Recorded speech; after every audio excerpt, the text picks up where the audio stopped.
Wiki hii nilifanya press. Niliita waandishi wa habari. Nitaka kuzungumza nao kwa habari ya utekaji, kupotea kwa watu katika nchi yetu ambako kumezidi sana. Na nikazungumza mambo machache sana. Nikasema kwamba watu wanapotea sana, na hatujui sasa nani anayefuata kwenye kupotea. Unaweza kunyamaza, kumbe unafuata wewe. Na nikasema kwa ufupi kwamba nashauri mambo kadha wa kadha. Kwanza ndio shauri ni kwamba viongozi wa vyombo vya dola, kwa maana ya mkuu wa jeshi la polisi na wasaidizi wake wote walio chini yake, mkuu wa idara ya usalama na walio chini yake wote, mkuu wa jeshi la wananchi kwa maana ya TPDF, CDF na walio chini yake wote, mkuu wa jeshi la magereza na walio chini yake wote, mkuu wa jeshi la uhamiaji na walio chini yake wote. Nikasema kwamba hawa kimsingi wao wanateuliwa na Mheshimiwa Rais au na taasisi ya rais. Na nini kimetokea? Hawa watekaji wanateka watu, hawapatikani. Unakuta mama analia, baba analia, familia inalia, nchi inaomboleza kwa sababu ya watu kuwa wanatekwa, wengine hawajapatikana mpaka leo. Nikatoa orodha ya watu 83 ambao wengine wametekwa hawapatikani kabisa, wengine wametekwa wakapatikana, wengine hawajulikani. Kwa kati ya hao kuna watu ambao wametekwa hawapatikani, na kati ya hao kuna missing persons ambao hawajulikani wamekwenda wapi. Na mpaka juzi tarehe 28, Shehe wa Zanzibar, baada ya kuwa nimetoa tamko hili, Shehe wa Zanzibar, Shehe Jabil Haidar Jabil Al-Fasi, kuamkia tarehe 28 mwezi huu wa 5, juzi tu niliposema, alichukuliwa nyumbani kwake Fuoni majira ya jioni, na maiti ikaja kuokotwa njiani, njia ya Kizimbani ya Kinumoshi, eneo la Bumbwi Sud. Huyu Shehe Jabil ni muumini wa msikiti wa Ijumaa wa Marindi, naye ameondoka. Lakini tarehe 23 Machi ameondoka pia mjumbe wa halmashauri kuu ya CCM kule Mwanza, naye ameondoka tarehe 23 Machi, hajapatikana mpaka leo. Kwa hiyo watekaji wanateka mwana CCM, wanateka kiongozi wa dini, wanateka mwananchi wa kawaida. Juzi tu mmeona kiongozi wetu Padri Father na Padri Kitima, ambaye pia ni katibu wetu wa teki, alivamiwa na watu, akapigwa, akaumizwa, na wale watu walikuwa na nia ya kumuua kabisa, akasurvive. Katekista wetu mwingine kule naye kavamiwa, naye kapigwa, kaburuzwa. Muda usingetosha kuleta mtu mmoja anaitwa Mdude kule Mbeya, watu wameingia nyumbani kwake, wamevunja mlango, wamemburuta, wameondoka naye, hajapatikana mpaka leo. Kwa hiyo watekaji wanateka mwana CCM, wanateka kiongozi wa dini. Unapochukua shehe, unamchukua nyumbani kwake, anakwenda anaokotwa, ameuawa. Hatujui nani atakayeuawa baadaye.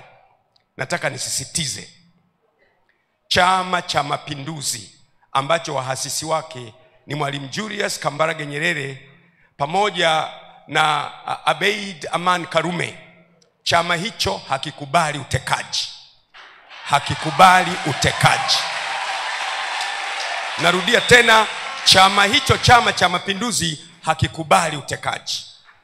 Na mimi mpaka sasa ni mwanachama wa Chama cha Mapinduzi, naungana na waasisi wetu Mwalimu Julius Kambarage Nyerere pamoja na Aman Abeid Karume na viongozi wengine wote wa Tanzania waliowahi kutawala nchi hii, akiwemo Ali Hassan Mwinyi ametangulia mbele za haki, akiwemo Benjamin Mkapa ametangulia mbele za haki, akiwemo Jakaya Mlisho Kikwete ambaye tuko naye leo, akiwemo John Pombe Magufuli na viongozi wengine wote. Hawa wote hawajaasisi chama cha kuteka watu, na CCM sisi si watekaji, na anayeteka watu anateka kwa nia yake yeye mwenyewe. Mmenisikia ndugu zangu? Mpaka leo mimi ni mwanachama wa CCM ambaye hataki utekaji.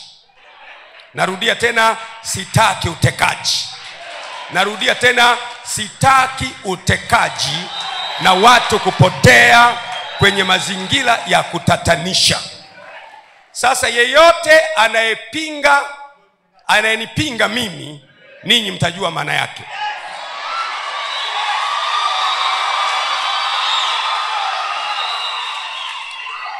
Nilitoa mifano nikasema hivi, mwanangu Jordan akitekwa leo, akachukuliwa kama alivyochukuliwa ndugu yetu Muislamu mzuri Ali Muhammad Kibao hapo Tegeta jimboni kwangu. Anachukuliwa, basi inasimama, anashushwa ndani na watu wanaondoka naye mchana, alafu kesho yake anaamkia ameokotwa kule Ununio jimboni kwangu kule, ameng'olewa macho na amekufa. Nikasema akifanywa hivyo mwanangu Jordan, akachukuliwa na watu mchana, akaenda kung'olewa macho, nitajisikiaje? Na nikasema akichukuliwa rafiki yangu, ndugu yangu Abdul, mtoto wa Mama Samia Suluhu Hassan, mwenyekiti wangu wa Chama cha Mapinduzi, akachukuliwa yeye akaokotwa amekufa, Jakaya Mlisho Kikwete, akaenda akang'olewa macho, akaenda, natoa mfano, nawapa mifano, akaenda akaokotwa hana macho na amekufa, utajisikiaje? Akichukuliwa mtoto wa Alhaji Ali Hassan Mwinyi, akaenda akaokotwa kesho ameng'olewa macho amekufa, utajisikiaje? Hivyo hivyo mtoto wa Majaliwa, hivyo hivyo akichukuliwa mtoto wa John Pombe Magufuli, akaokotwa amekufa. Leo kwa nini hatuoni kilio cha hawa watu wanyonge, wenye dhiki, wenye tabu, wenye matatizo, waliochoka? Mimi nitalisimamia mpaka mwisho. Nitalisimamia na kuhakikisha utekaji umehama katika nchi. Narudia tena, CCM sio watekaji na sio chama chenye sera ya kuteka watu. Kama kuna mtu anateka yeye mwenyewe, sio kwa niaba ya Chama cha Mapinduzi, ni kwa maslahi yake yeye mwenyewe. Mmenielewa? Mmenielewa? Sasa kama nimeongea mimi, alafu kesho shehe kachukuliwa nyumbani kwake, watu wamekuja na Noah, wameondoka naye, kaokotwa amekufa baada ya masaa 2-3, nani anayefuata baadaye? Na kwa sababu hiyo mpaka terminology imezaliwa. Nikasikia terminology inaitwa Gwajimanization. Tumepata neno mpya kwenye ulimwengu wa kisiasa, linaitwa Gwajimanization. Sasa nilipoona Gwajimanization, nikataka sasa niitafasiri Gwajimanization maana yake nini. Gwajimanization au Gwajimanizing ni ujasiri usioteteleka wa kusema kweli,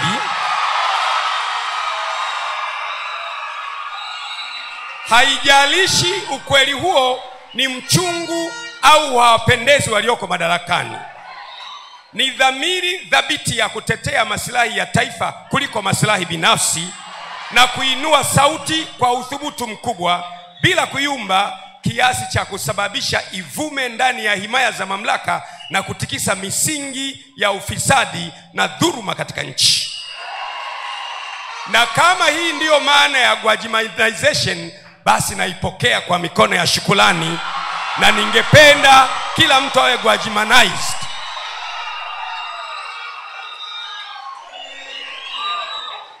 Naipokea kwa mikono ya shukrani.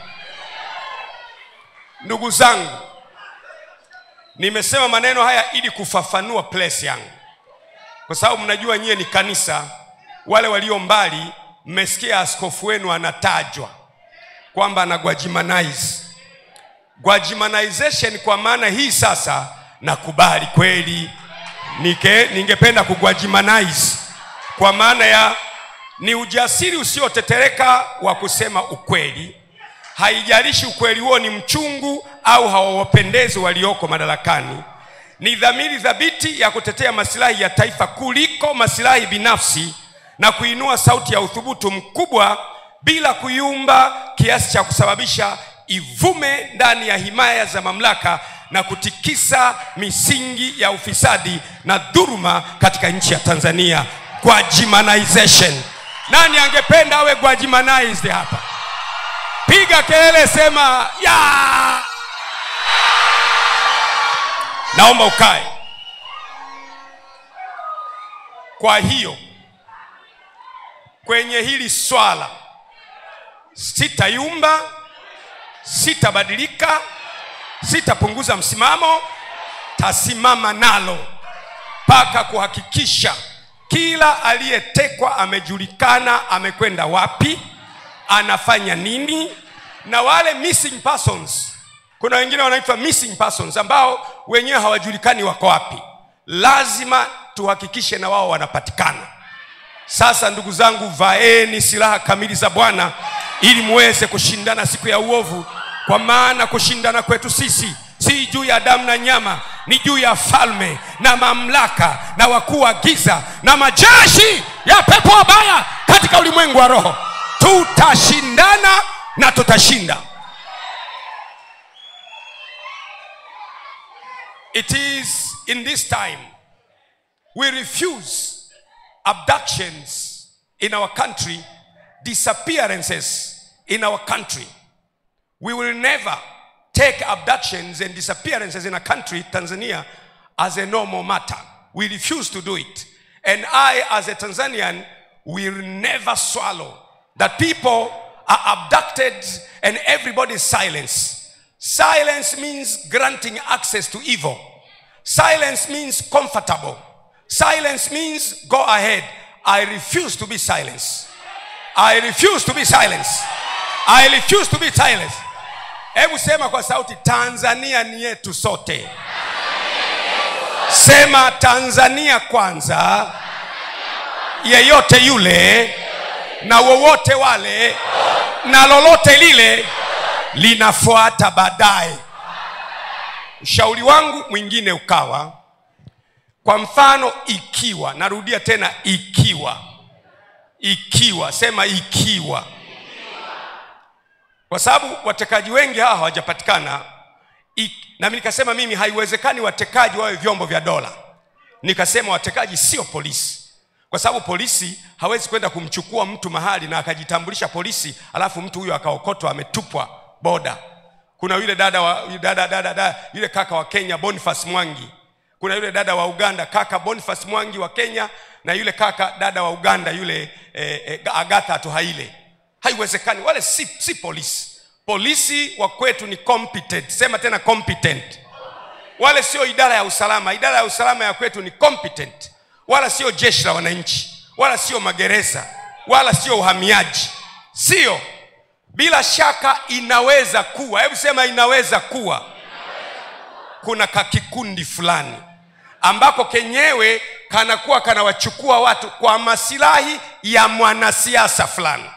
Ndiyo maana nikapendekeza kwamba wakuu wa vyombo vya dola, wa kwanza, wa pili, wa tatu, wa nne, wale ambao wanapatikana kwa influence ya taasisi ya rais, ndiyo rais awe anawachagua.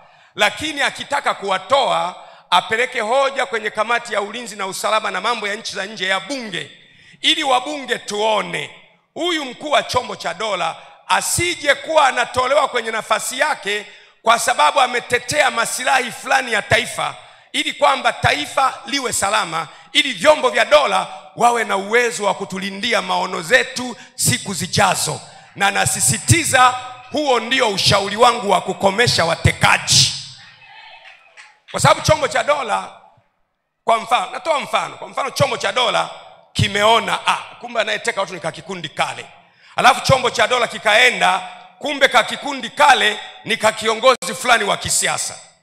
Katashindwa, kwa sababu mtu anaweza hata awe polisi au idara ya usalama au magereza au jeshi la wananchi au hamiaji, ni binadamu aliye na roho, ana moyo. Akiambiwa utafukuzwa kazi, ana familia, ana watoto, ana maisha, ana mama yake, ana baba yake, utaogopa. Akifukuzwa wa kwanza, wa pili, wa tatu, wa nne, wa tano, atakayekuja atakubali. Nikashauri kwamba ni muhimu sana. Ndiyo, ni ushauri. Na mimi nashangaa kwa nini watu wanapiga kelele na ushauri. Kwa sababu ushauri unaweza kuukataa au unaweza kuukubali. Nilitegemea mtu aseme tu kwamba tumekataa ushauri wa Gwajima. Ni ushauri. Ni ushauri. Aseme tumekataa ushauri wa Gwajima, simple. Na ukiukataa ushauri wangu, mimi nimetumwa na Mungu kwenye hii nchi. Na safari hii ndio mtajua kwamba Mungu amenituma. Narudia tena. Mungu hatumi watu wazuri sana. Hatumi watu wenye sura nzuri sana. Hatumi watu wanaovutia sana. Mungu anatuma watu kama anavyopenda yeye mwenyewe. Na anatuma kwenye nchi kwa ajili ya makusudi yake ya milele. Karne ya kwanza, Mungu wa mbingu na nchi alimtuma mwanae Yesu Kristo. Akaja hapa duniani. Ni binadamu 100%, lakini ametumwa na Mungu. Kwenye kitabu cha Yohana imeandikwa, palitokea mtu ametumwa na Mungu na jina lake aliitwa Yohana. Huyu alitumwa kutengeneza njia ya Yesu Kristo. Mungu anatuma watu. Baada ya miaka 500 na kitu baadaye, Mtume Muhammad sallallahu alaihi wasallam naye akaja duniani. Ndiyo maana unaona Uislamu umeenea duniani kote, naye alikuja kwa ajili ya utume wa kueneza Uislamu duniani. Kwa hiyo Mungu huwa anatuma watu kwa kusudi maalum. Na Mungu akiwatuma watu huwa anawalinda, anawatunza mpaka watimize mission waliotumwa naye katika uso wa dunia. Nataka kusema sasa, yule unayenivamia hovyo hovyo, hautaweza. Hautaweza. Yeye anilindaye hata lala wala hata sinzia, yeye aliye mkuu wa Israeli, hata acha mguu wangu usogezwe. Wao watataja magari, wao watataja farasi, wao watataja silaha zao, lakini mimi nitalitaja jina la Mwenyezi Mungu aliyeumba mbingu na nchi, akulindaye hata lala wala hata sinzia, aliye mkuu wa Israeli. Tumpigie Bwana makofi makubwa sana.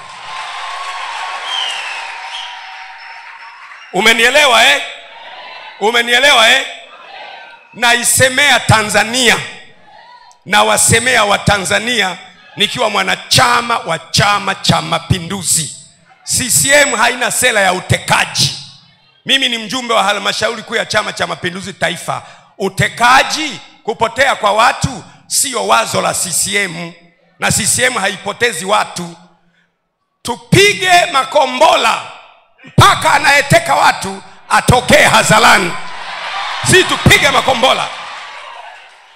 Na wana CCM, ndugu zangu, mnielewe. Napenda chama chetu, nitaendelea kukipenda, lakini utekaji na kupotea kwa watu kunaofanywa na vikundi visivyojulikana, hiyo ni leo, kesho kutwa na hata milele. Nitakataa kwa jina la Yesu. Naomba mkae. Nataka niishie hapo kwa maneno haya. Nimeyasema hayo kwa sababu sasa nimezungumzwa Tanzania nzima. Na ni muhimu sana kama kiongozi wako kuzungumza Tanzania nzima. Na mimi ni mtu mwenye staha. Nimetengenezwa, nimeumbwa na staha. Ninaheshimu, siwezi kuaibisha mtu. Lakini sasa nitakapoita presi inayofuata, kama watekaji wananifuatafata, nitaanika vitu hewani, moshi utatoka, hautaweza kufumbua macho yako.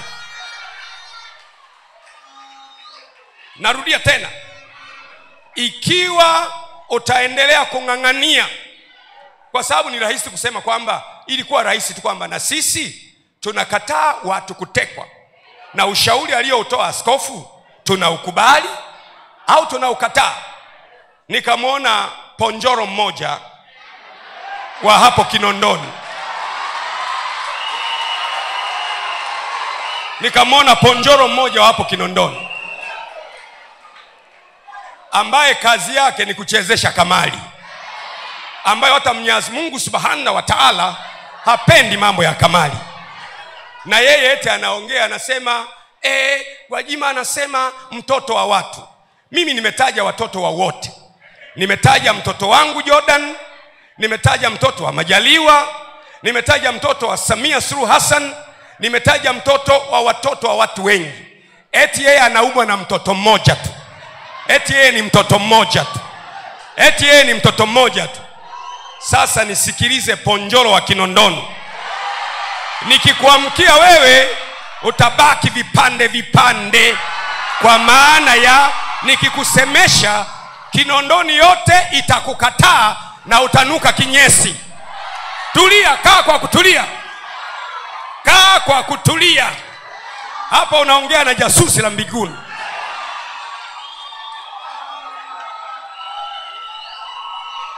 Kwa sababu mimi si nimekataa utekaji tu. Mimi nimesema Watanzania wasifanye nini? Wasitekwe. Basi. Na kama mtu asingenijibu mimi nisingesema haya. Mimi kwa kadiri unavyonichokoza ndivyo ambavyo jitu linaamka ndani yangu.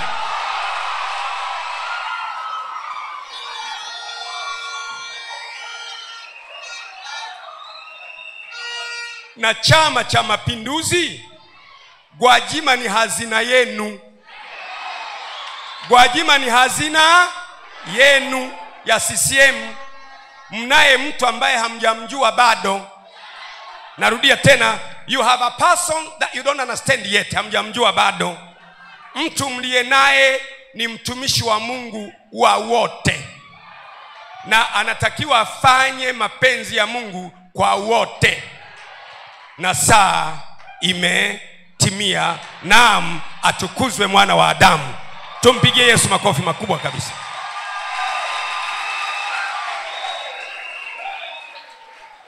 Natetea Waislamu waliotekwa, natetea Wakristo waliotekwa, natetea padri aliyeumizwa, natetea wale ambao hawajaonekana, bila kujali chama. Kwa sababu mtu kama amekosea si akamatwe apelekwe mahakamani? Mtu kama amekosea si kuna taratibu za aliyekosea? Ndio maana nasema si vyombo vya dola, kwa sababu vyombo vya dola kazi yake ni kuarrest. Vyombo vya dola haviteki. Polisi hawateki. Idara ya usalama wa taifa hawateki. Jeshi la wananchi hawateki. Uhamiaji hawateki. Magereza hawateki. Bila shaka kunaweza kuwa, mwambie mwenzao kunaweza kuwa na kakikundi fulani ambako haka ndio nakatumia message kwamba kila silaha utakayofanya haitafanikiwa juu ya taifa la Tanzania katika jina la Yesu. Mtu aseme haleluya. Basi nimeshatuma ujumbe, naishia hapo. Lakini nasema mtu akinichokoa nitaita press hata mara 2 kwa wiki.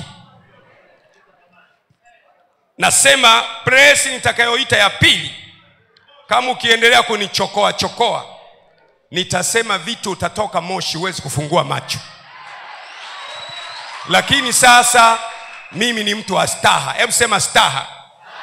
Siwezi kumwaibisha mtu, na ndio maana umeniona almost miaka 4 yote nimekuwa kimya, kwa sababu sikuwa na lengo la kumwaibisha mtu.